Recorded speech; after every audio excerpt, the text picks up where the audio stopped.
Us now again from Riverside Avenue with new information. Anthony? Well, Diana, we learned Xavier is just 6 months old, and he actually passed away in this fire here behind me. He lived at this home. You can see investigators are still here at the scene. You can see a little bit more of the damage now from this 2-alarm fire. 3 houses were involved, and as we mentioned, a 6-month-old boy passed away.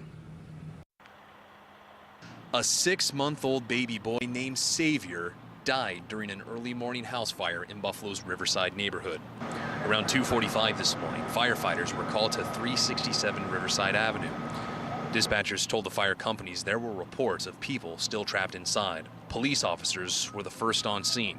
At the time, officers didn't know if anyone was still inside. Later on, they found that the persons who occupied that structure had evacuated themselves, were down the street with the infant, who was severely burned at that time. The parents had minor injuries from the fire, but 6-month-old Xavier sustained severe burns. The parents both had injuries. They refused treatment. They wanted to be with their child. I'm not sure exactly what the condition of the child was when they left the scene, when the child left the scene, but it is confirmed that the child did pass away.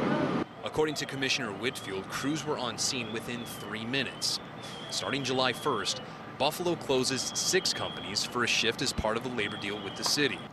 Several anonymous firefighters called and wrote to News 4 saying Ladder 13, based on Hurdle, was closed last night and would have made a difference in both response time and the outcome.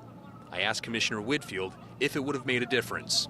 Would not have made a difference whatsoever. Again, these people had self-evacuated prior to the first arriving engine company being here. You know, the men and women of Engine 26 did a great job trying to gain entry into that building, trying to make sure that nobody else was in there.